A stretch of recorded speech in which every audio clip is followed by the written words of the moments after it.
Hello price Lord my dear friends. கர்த்தராகிய இயேசு கிறிஸ்துவின் நாமத்தில் உங்களுக்கு என் அன்பின் வாழ்த்துக்கள்.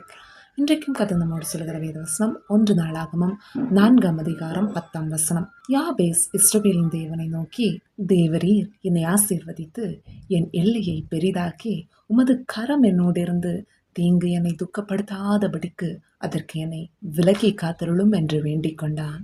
அவன் வேண்டிக் கொண்டதை தேவன் அருளினார். Jabez cried out to the God of Israel, "Oh, that you would bless me and enlarge my territory. Let your hand be with me and keep me from harm, so that I will be free from pain."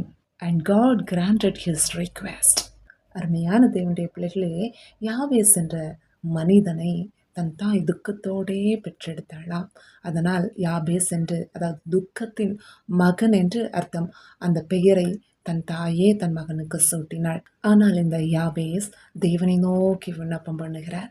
தேவனே, என்னை ஆசீர்வதியும், என் எல்லையை பெரிதாக்கும், உமது கரம் என்னோடு இருக்கட்டும், தீங்கு என்னை துக்கப்படுத்தாதபடிக்கு அதற்கு என்னை விலகி காத்தருளும் என்று வேண்டிக் கொண்ட போது ஆண்டவர் அந்த விண்ணப்பத்தின் சத்தத்தை கேட்டு இஸ்ரவேலின் தேவனாகிய கர்த்தர் அவரை ஆசீர்வதித்தார். அன்பானவர்களே, நீங்களும் இன்றைக்கு இதை போல துக்கத்தின் பாதையிலே கடந்து போய் கொண்டிருந்தாலும் நம் விண்ணப்பத்தின் சத்தத்தை கேட்டு நமக்கு பதில் கொடுக்கிற கர்த்தர் இருக்கிறார்.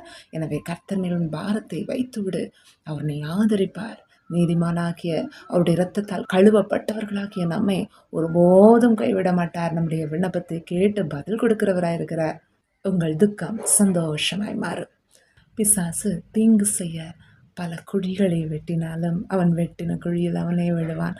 நாம் நம்முடைய பாரங்களை நம்ம இயேசுப்பாவினிடத்தில் கொடுப்போம். அவரை எல்லாவற்றையும் பார்த்து கொள்வார், பதில் தருவார், நம்முடைய துக்கங்களை சந்தோஷமாய் மாற்றுவார். கர்த்தர் தாமே இந்த வார்த்தைகள் மூலமாய் நம்மை ஆசீர்வதிப்பாராக. ஆமென். God bless you all.